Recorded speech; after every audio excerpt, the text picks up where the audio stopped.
আমি আজ যখন দুপুরবেলা আমার ঘরে খেতে এসেছি, হঠাৎ আমি একটা জিনিস লক্ষ্য করলাম যে বাইরে কিন্তু খুব জোরে ঝড় বৃষ্টি আরম্ভ হয়েছে। আর আমি সেই সময় হঠাৎ দেখলাম আমার ঘরের উল্টো দিকে যে ঘরটা রয়েছে ওদের কিন্তু বড় আম গাছ রয়েছে। তো সেই আম গাছ থেকে হঠাৎ করে কিন্তু ওদের টিনে ও আমাদের উল্টো দিকে একটি ফ্ল্যাট আছে, সেই ফ্ল্যাটেও কিন্তু অনেক আম পড়তে লাগলো। তো আমি তখনই ভাবলাম যে আমগুলোকে কুড়িয়ে নিয়ে আসবো, কিন্তু আর আনা সম্ভব হয়নি। তার কারণ হচ্ছে অনেক ঝড় বৃষ্টি হচ্ছিল।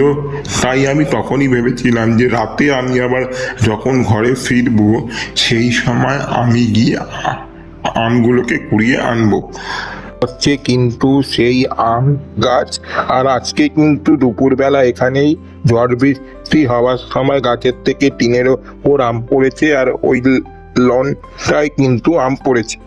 আর আমি কিন্তু আজকে ফ্ল্যাটের পিছন দিক দিয়ে ঢুকে কিন্তু ওই লন থেকে আম কুড়িয়ে নিয়ে এসেছি। হচ্ছে সেই সব আম যেগুলো আজকে আমি কুড়িয়ে এনেছি। এক একটা আমের হাল তো এমন অবস্থা হয়েছে, মানে কি বলবো। ওই ঝড় বৃষ্টি হয়েছিল আর নিচে দুমদাম করে পড়েছে, তো এই জন্য।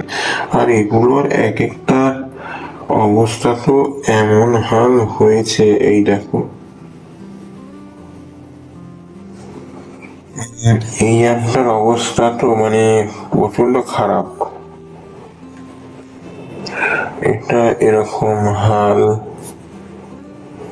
এটা আবার একটু এরকম হয়েছে, এটারটা একটু এই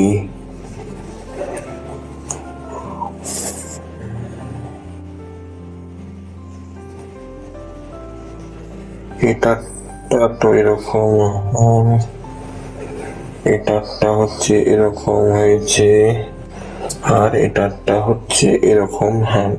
তো আমাকে একটু তোমরা কমেন্ট সেকশনে লিখে জানাও যে এই আমগুলো কি আদৌ ইউজেবল হবে, নাকি আমাকে এই আমগুলোকে ফেলে দিতে হবে। আর যদি ইউজেবল হয় তাহলে আমি এই আমগুলো দিয়ে কি করব। আর এই যে আমগুলো রয়েছে, এই আমগুলোর কি স্মেল, যে সামনে থাকবে না সে কিন্তু বুঝতে পারবে না স্মেলগুলো কি।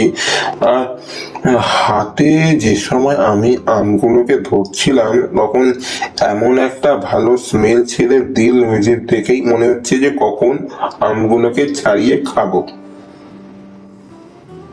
আমগুলো কিন্তু কুড়িয়ে আনার একটা আলাদাই আনন্দ আছে। আর আগে এই জিনিসটা কিন্তু খুব হতো, এখন আর এই জিনিসটা হয় না। মানে আগে কিন্তু লুকিয়ে লুকিয়ে অনেকেই আম এনেছে, আর আজকে আমি ওই অবস্থায় মানে লুকিয়ে কিন্তু অনেক আম আনলাম।